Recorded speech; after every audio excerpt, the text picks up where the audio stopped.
एक तरफ कोरोना के बढ़ते हुए मामले, दूसरे तरफ परीक्षाओं का आयोजन, युवाओं के ऊपर एक मानसिक दबाव।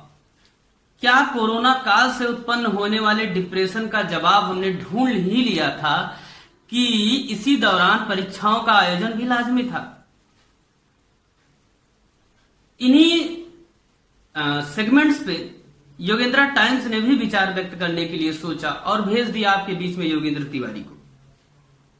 दोस्तों, आज बेहद इंपॉर्टेंट टॉपिक है। जिस तरीके से कोरोना के लगातार मामले बढ़ रहे हैं और इन बढ़ते हुए मामलों के बीच भी अंधी सरकार ने लगभग 7 से 8 लाख युवाओं का भविष्य एकदम अंधेरे में डाल दिया है।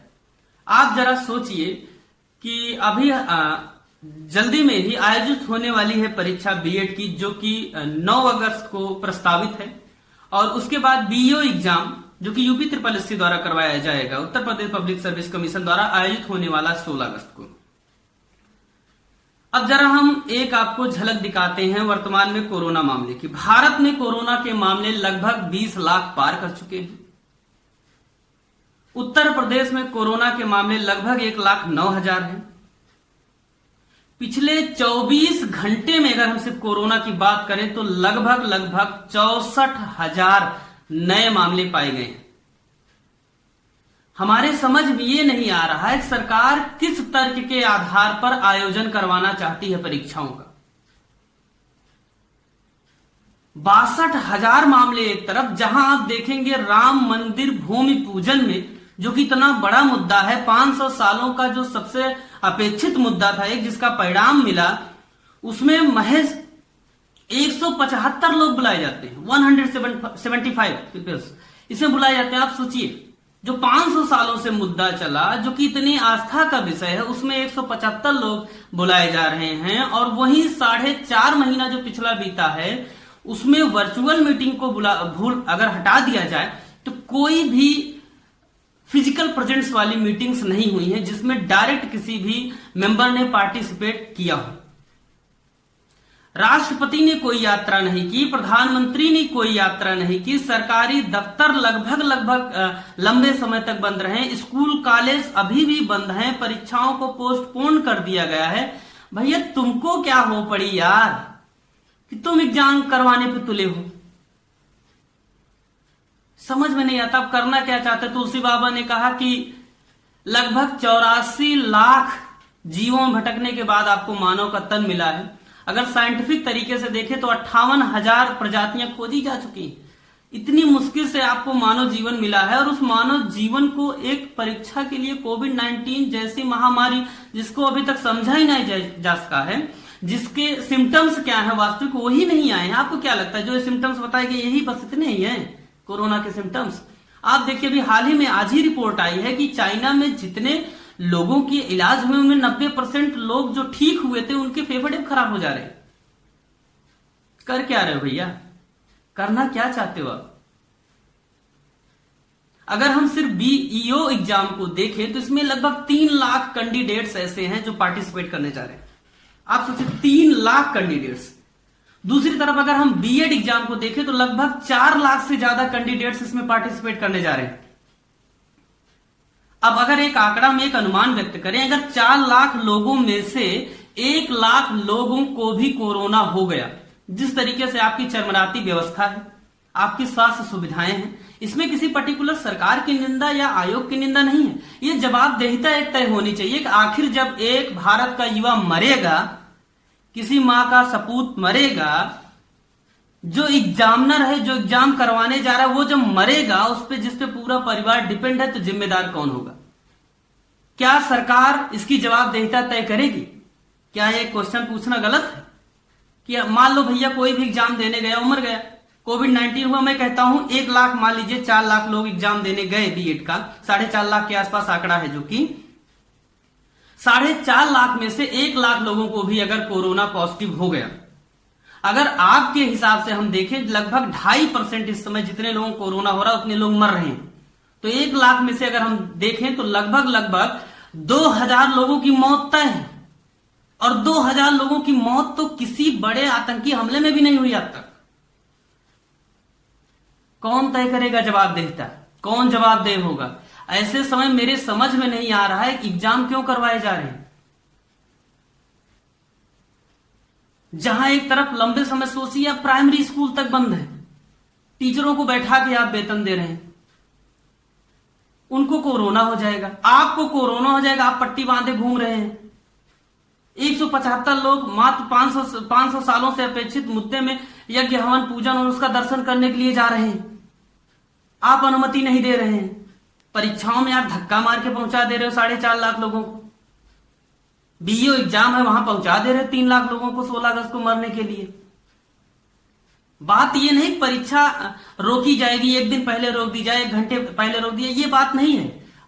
मुद्दा ये है कि ये निर्णय किस यार मानसिकता से पीड़ित हैं आप, ये समझ नहीं आता। सरकार मेरे समझ में नहीं आता, सरकार हो या आयोग हो, ऐसे समय में क्या आप साबित क्या करना चाहते हो?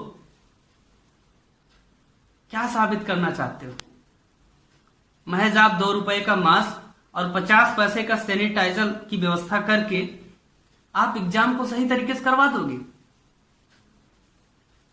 आप सोचिए, आप यूपीएसआरटीसी की जो बसें चलती हैं उनमें सैनिटाइज करवाया जाता है। आप अगर कुछ लोग यात्रा किए होंगे पिछले दिनों में तो आप देखे होंगे किस तरीके से सैनिटाइज किया जाता है। आप जरा सोचिए, जो व्यक्ति जो एग्जामिनर होगा, जो एक 50 साल का जो एक अधेड़ होगा, जो 40 साल का एक ऐसा व्यक्ति जिसके ऊपर पूरे परिवार की जिम्मेदारियां हैं, जब वो व्यक्ति कोरोना से पॉजिटिव होगा और उसकी मृत्यु होगी तो उसकी जवाबदेहिता कौन तय करेगा?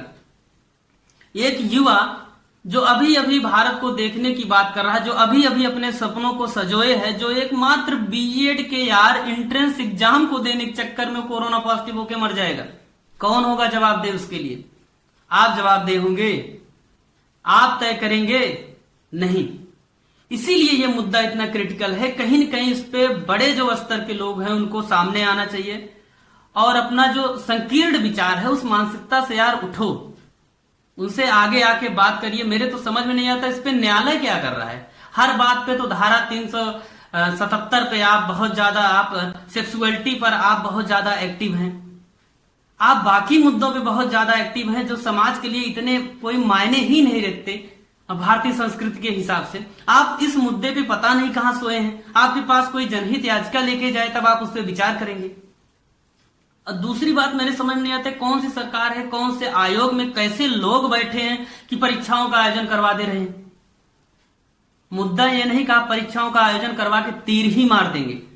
मुद्दा उसके बाद के भी सत्य को पता है कि आप उसके बाद क्या करेंगे। परिणाम लटके हुए, कितनी परीक्षाओं के परिणाम लटके हुए 2 साल 3 साल 4 साल से। 2016 आरओ यारो की परीक्षा भी प्रस्तावित है 13 सितंबर को, इसमें भी लाखों लोग भाग लेंगे। आप जिस दौरान लगभग 60 से 70 हजार मामले डेली आ रहे हैं और हजारों लोगों की मौत डेली हो रही, उस दौरान क्या परीक्षाओं का आयोजन लाजमी है?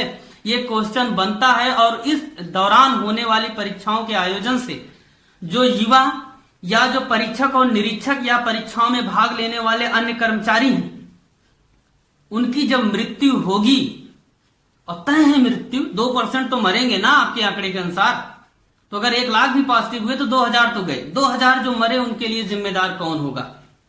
जानना चाहता है ये पूरा देश, जानना चाहता है हर उस परीक्षार्थी का परिवार जिसका बेटा, जिसका भाई, जिसका बच्चा इस परीक्षा में भाग लेने जा रहा है। जानना चाहता है हर वो बच्चा जिसका पिता इस परीक्षा में निरीक्षक बन के जा रहा है परीक्षा भवन में। अगर एक एग्जाम हाल के एक रूम में एक भी बच्चा पॉजिटिव हुआ तो पूरे एग्जाम हाल के पॉजिटिव होने की एकदम संभावना ही है, उसको आप जान रहे हैं। और आप भारत के इंफ्रा से आप बहुत अच्छी तरीके से परिचित हैं, किस तरीके का इंफ्रा है, ऐसा क्यों कर रहे हैं? इसकी जवाबदेहिता तय होनी चाहिए। आपको अगर सनक ही सवार है तो सकारात्मक चीजों का सनक सवार करें, ऐसी चीजें जो निर्माण करें, या ऐसी जब आप विध्वंस करने पर ही लगे हैं तो जो निर्माण से ज्यादा शक्तिशाली हो। आप भारत माँ के भविष्य को, भारत युवाओं का देश है, उनको क्यों मारना चाहते हैं? निरीक्षक, परीक्षक, इन सबको क्यों मारना चाहते हैं? आप तो कोई मीटिंग्स नहीं करवा रहे हैं जिसमें आप फिजिकल अपीयरेंस आपकी हो, एग्जिस्टेंस आपकी हो। आप कोई रैली नहीं कर रहे हैं, इस तरीके की कोई व्यवस्था आप नहीं। आपकी जान प्यारी है, बाकी युवाओं की जान प्यारी नहीं है। क्यों? क्योंकि आपके वोटर हैं। ये मुद्दा राजनीतिक नहीं है, ये मुद्दा वास्तव में ऐसा है जिस पर आपको अपने विचार तय करने होंगे। दिक्कत यही है कि आप एक स्पष्ट विचार रखते नहीं हैं और आपको इस मुद्दे पर कहीं कहीं बोलना होगा। ये बेहद क्रिटिकल मुद्दा है। मैंने बताया अगर 2-2 हजार लोग भी मर जाते हैं, 4-5 हजार लोगों की इस तरीके से जान जाती है, फिर क्या गारंटी कितने लोग भी जाएंगे। 1 लाख लोग जो वहां से पॉजिटिव होके आ रहे हैं वो घर पे भी तो जाएंगे। और आपसे प्यार एक थर्मामीटर, आप एक टेम्परेचर स्कैनिंग मशीन लगा के आप पता कर ले रहे हैं कि हुआ है कि नहीं कोरोना। अजीब सी बात है, बेहद डरावने तथ्य हैं। बहरहाल अगर आप परीक्षा में भाग लेने जा रहे हैं तो परीक्षा में आप पास हो या ना हो ये कोई फर्क नहीं पड़ता है, क्योंकि परीक्षाएं तो आप डेली दे रहे हैं ना। वो परीक्षा किसी परीक्षा से कम नहीं है। हम आपसे एक निवेदन करेंगे कि आप अपनी सुरक्षा की व्यवस्था करके जाएं, सरकार के भरोसे ना जाएं। सरकार आपकी हमेशा से दुश्मन रही। विगत 70 सालों में युवाओं को जिस तरीके से फंसाया गया है, चाहे वो शिक्षा के, आप सिलेबस उठा के देख लीजिए, कोई भी क्या पढ़ाते हैं आपको, अजीब सा एक बस वही फैलाया हुआ है रायता। आप सिर्फ वोट बैंक है, इस वोट बैंक से ऊपर उठकर आप सोचने की जहमत उठाएं और अपनी सिक्योरिटी की पूरी व्यवस्था करके जाएं। सरकार के भरोसे न रहें। आप हैंड सैनिटाइजर का प्रयोग करें और साथ में लेकर जाएं, मास्क का प्रयोग करें, किसी को भी टच न करें। और अगर आप एग्जामिनर हैं तो भैया किसी तरीके से बचे रहें, क्योंकि आपकी एज ज्यादा होगी और ज्यादा उम्र वालों को ये बहुत ज्यादा तेजी से प्रभावित करता है। आप इसके जो शुरुआती लक्षण उनको आप देख चुके होंगे और इसकी कोई गारंटी नहीं कि इलाज के बाद अगर आप ठीक हो जा रहे हैं तो परमानेंट आप ठीक भी हैं। जैसा कि मैंने पहले बताया कि चाइना में अभी जितने भी मामले ठीक हुए तो उनमें से 90% लोगों के फेफड़े तेजी से खराब हो रहे हैं। तो बेहद क्रिटिकल मुद्दा है, इस पे सावधान रहें और best of luck for your life, not for your exam. Thanks.